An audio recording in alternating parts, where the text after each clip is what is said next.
वसंत पंचमी क्यों मनाई जाती है और आखिर क्यों इस पावन तिथि को माँ सरस्वती की पूजा का विशेष महत्व है? इसका उत्तर केवल परंपरा में नहीं बल्कि सृष्टि के उस प्रथम क्षण में छुपा है जब चारों ओर केवल अंधकार ही अंधकार था, जब सारा ब्रह्मांड मौन में डूबा हुआ था। ना कोई शब्द था, ना कोई स्वर और ना कोई भाषा और ना कोई विद्या और ना ही कोई ज्ञान। उस समय भगवान ब्रह्मा ने इस सृष्टि की रचना तो कर दी थी, लेकिन क्या आप जानते हैं कि उस समय यह संसार कितना सूना, कितना नीरस और कितना उदास था। आज मैं आपको वही कथा सुनाने जा रही हूँ जिसे शायद आपने पहले कभी इस रूप में नहीं सुना होगा।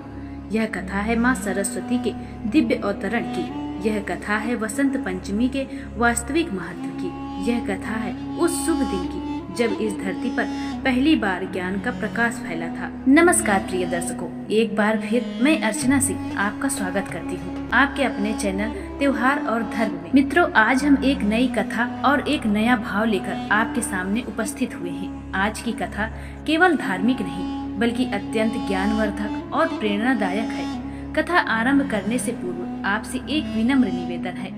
शास्त्रों में कहा गया है कि अधूरी छोड़ी गई कथा जीवन में दुख और बाधाओं का कारण बनती है। इसलिए इस कथा को अंत तक अवश्य सुनें और यदि आपके हृदय में अपनी माँ के प्रति सच्चा प्रेम है तो इस वीडियो को लाइक करें, चैनल को सब्सक्राइब करें और कमेंट में माँ लिखकर अपना भाव प्रकट करें। आइए अब बिना किसी विलम्ब के इस दिव्य कथा का आरम्भ करते हैं। जब ब्रह्मा जी ने सृष्टि की रचना की तो उनके मन में एक अद्भुत संसार की कल्पना थी। उन्होंने विशाल पर्वत रचे, पवित्र नदियों को प्रवाहित किया, हरे भरे वृक्ष लगाए, असंख्य पशु पक्षियों को जन्म दिया और अंत में मनुष्य की रचना की।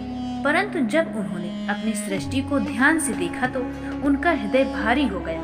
कारण यह था कि उनकी रचना में एक गहरी कमी थी। पर्वत तो थे लेकिन उनमें प्रतिध्वनि नहीं थी, नदियाँ तो थी लेकिन उनका कलकल स्वर नहीं था, पशु पक्षी तो थे लेकिन उनकी चहचहाहट नहीं थी, मनुष्य तो थे लेकिन वे मौन थे।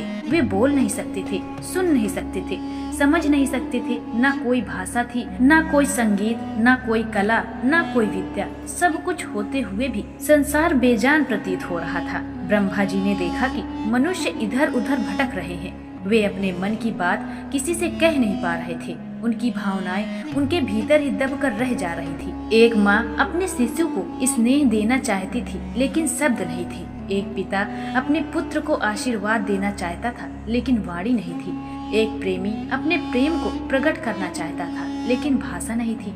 एक गुरु अपने शिष्य को ज्ञान देना चाहता था लेकिन कोई माध्यम नहीं था।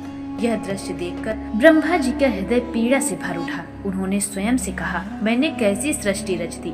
यह तो ऐसा संसार बन गया है जहाँ सब कुछ होते हुए भी कुछ नहीं है। उनकी आंखों में आंसू आ गए, ठीक वैसे ही जैसे किसी पिता का हृदय तब टूट जाता है जब उसका बच्चा बोल नहीं पाता। अपनी पीड़ा को अधिक समय तक सहन न कर पाने पर ब्रह्मा जी ने निर्णय लिया कि वे भगवान विष्णु के पास जाकर इस समस्या का समाधान पूछेंगे। वे क्षीर सागर पहुँचे जहाँ भगवान विष्णु शेषनाग की सैया पर विराजमान थे और माता लक्ष्मी उनके चरणों की सेवा कर रही थी। ब्रह्मा जी का उतरा हुआ चेहरा देखकर और नम आंखें देखकर भगवान विष्णु सब समझ गए। उन्होंने पूछा, ब्रह्मदेव आप इतने व्याकुल क्यों हैं? ब्रह्मा जी ने अपनी पूरी व्यथा सुनाई और कहा, प्रभु मेरी सृष्टि में जीवन तो है लेकिन स्वर नहीं है, यहाँ प्राण तो है लेकिन ज्ञान नहीं है। मुझसे बहुत बड़ी भूल हो गई है। भगवान विष्णु मुस्कुराए और कहने लगे, यह भूल नहीं बल्कि एक दिव्य अवसर है। अब समय है उस शक्ति के अवतरण का जो इस संसार को वाणी, संगीत, कला और ज्ञान प्रदान करेगी। आप अपने कमंडल से जल लें और उसे पृथ्वी पर छिड़क दें। उस जल से एक दिव्य देवी प्रकट होंगी। ब्रह्मा जी ने जब चारों ओर देखा तो उन्हें प्रकृति में परिवर्तन दिखाई देने लगा।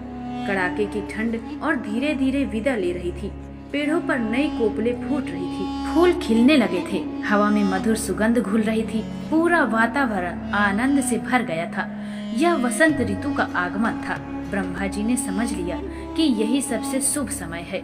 माघ मास के शुक्ल पक्ष की पंचमी तिथि को उन्होंने कमंडल का जल धरती पर छिड़का। उसी क्षण एक दिव्य प्रकाश प्रकट हुआ।